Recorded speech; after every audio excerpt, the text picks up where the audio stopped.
Officials with many school districts on both sides of the state line haven't said what they'll do when spring break is over. And KCTV5's Leslie Aguilar is live on Truston 60th. And Leslie, it's not just parents and teachers anxiously awaiting for decisions from school districts, but daycare centers as well. That's a big one.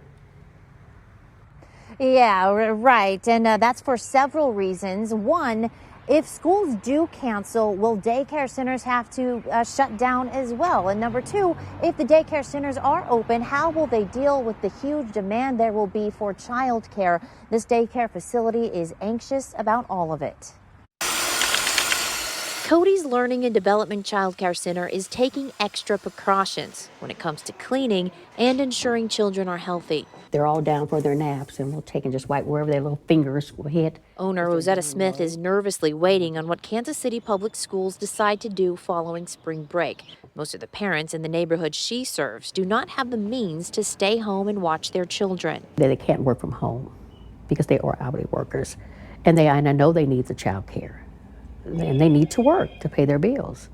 So that's the scary part about it. State regulations would make it difficult for any organization to open pop-up daycares. And Smith says she can't afford to take on new clients. I don't have enough staff. Yeah. And anybody just can't walk in with everything going on. They have to be fingerprint. They have to do a background check. It's just like if you came and say, okay, I would volunteer. I still couldn't let you work until I do all this beforehand.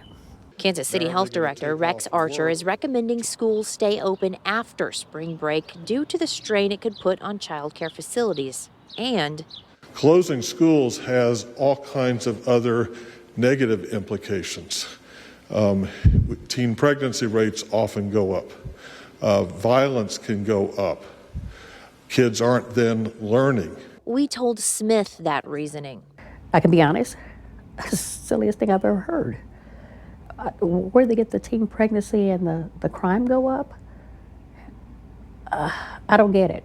She wants officials to make decisions based on what will stop the virus from spreading, but knows that decision could be one with huge economic impacts on her and families all over the metro. We don't have any answers or solutions. If you really think about it, there's no solutions. This just has caught everybody off guard.